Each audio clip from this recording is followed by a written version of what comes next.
Souls games showcase that genres in games can still be developed in today's world. And I think we know that right nowadays, especially with the advent of the Metroidvania, the expressive platformer, the friend slop, the roguelike deck builder, you know, the boomer shooter. Like Souls-likes specifically kind of almost a progenitor of this micro-genreification, because it happened a little bit before everything started to go really haywire. And so some things that some of our viewers think make a Souls-like, we have one here that says it is typically a combination of presentation, such as lore entries or hidden stories, aesthetic and world design. Souls games have an almost Metroidvania map progression without any ability progression, i.e.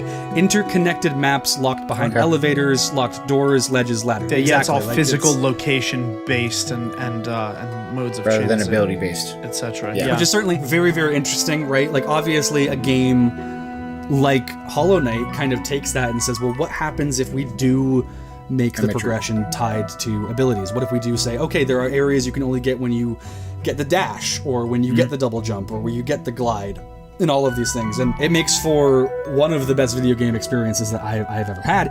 Even if there is not that moment-to-moment combat, it's a different style of combat. I was gonna say, because like a lot of people that I know, whenever they talk about like Souls-like or Soulsborne, they always talk about like the boss fights and how difficult they are.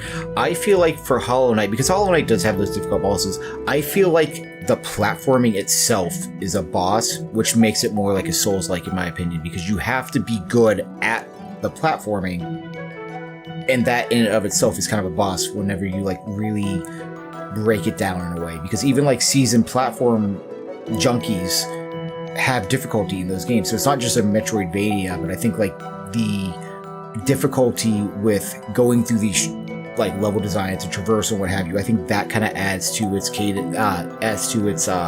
resume to being a Souls-like rather than just strictly a Metroidvania with hard bosses.